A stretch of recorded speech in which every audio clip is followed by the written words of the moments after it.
এখন যে পাপটা আমাদের কাছে প্রবণতা বেড়ে গেছে, সমাজে বাড়ছে যে পাপটা, সেই পাপটার নাম হচ্ছে লোকের বউকে নিয়ে পালিয়ে গিয়ে ঘর করা। ঠিক বললাম না ভুল বললাম? পাবে। আপনার ভাঙড় থানায় খুঁজেন, আপনার এলাকায় খুঁজেন, নিউ টাউনে, জানেন কলকাতায় লয়, এশিয়ার সব থেকে বড় অ্যাপার্টমেন্ট আছে নিউ টাউনে, সাপুজি। ঠিক কি না কথা বলে? আপনি মনে মনে করবেন সারা হুজুর কত খোঁজ রাখে, আমি সব খোঁজ রাখি, কোথায় কি আছে। সব থেকে দামি ফ্ল্যাট গুলো রাজারহাটে আছে। কিন্তু জানেন সাপুজি যেখানে ফ্ল্যাট আছে কত ভালো জায়গা, লোকের বউকে নিয়ে পালিয়ে এসে ওখানে ঘর ভাড়া নিয়ে আছে, কেউ জানে না।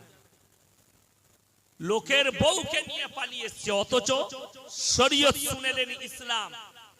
আগের স্বামী যদি স্ত্রীকে, মায়েরা যারা বসে আছেন শুনবেন,